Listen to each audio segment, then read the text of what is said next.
মুক্তিযুদ্ধ আমাদের বিজয়ী জাতি গঠনের ভিত্তি।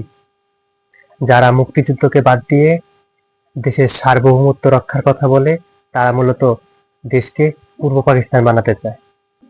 মুক্তিযুদ্ধের চেতনা আমাদের উন্নয়ন এবং সাফল্য তৈরির মাধ্যম। মুক্তিযুদ্ধের চেতনা ছাড়া বাংলাদেশ নামক রাষ্ট্রের কোনো ভিত্তি নেই। আজ মুক্তিযুদ্ধকে মুছে দিতে মুক্তিযুদ্ধের বিরুদ্ধে নানান গল্প গুজব তৈরি করে একটি জনমত তৈরি করার চেষ্টা চালানো হচ্ছে।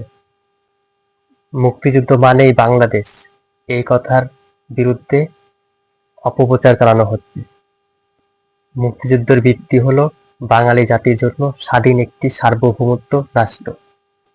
আজও বাংলাদেশকে পূর্ব পাকিস্তান তৈরি করার জন্য অপচেষ্টা চালানো হচ্ছে। ভারত বিরোধিতার নাম করে সংখ্যালঘু বিরোধিতা এবং মুক্তিযুদ্ধের বিরুদ্ধে একটি শক্তিশালী জনমত গড়ে তোলার চেষ্টা চালানো হচ্ছে। আমাদের সকলের উচিত মুক্তিযুদ্ধের চেতনাকে ধারণ করে দেশকে এগিয়ে নিয়ে যাওয়া এবং মুক্তিযুদ্ধের বিরোধী শক্তিদের মোকাবেলা করা।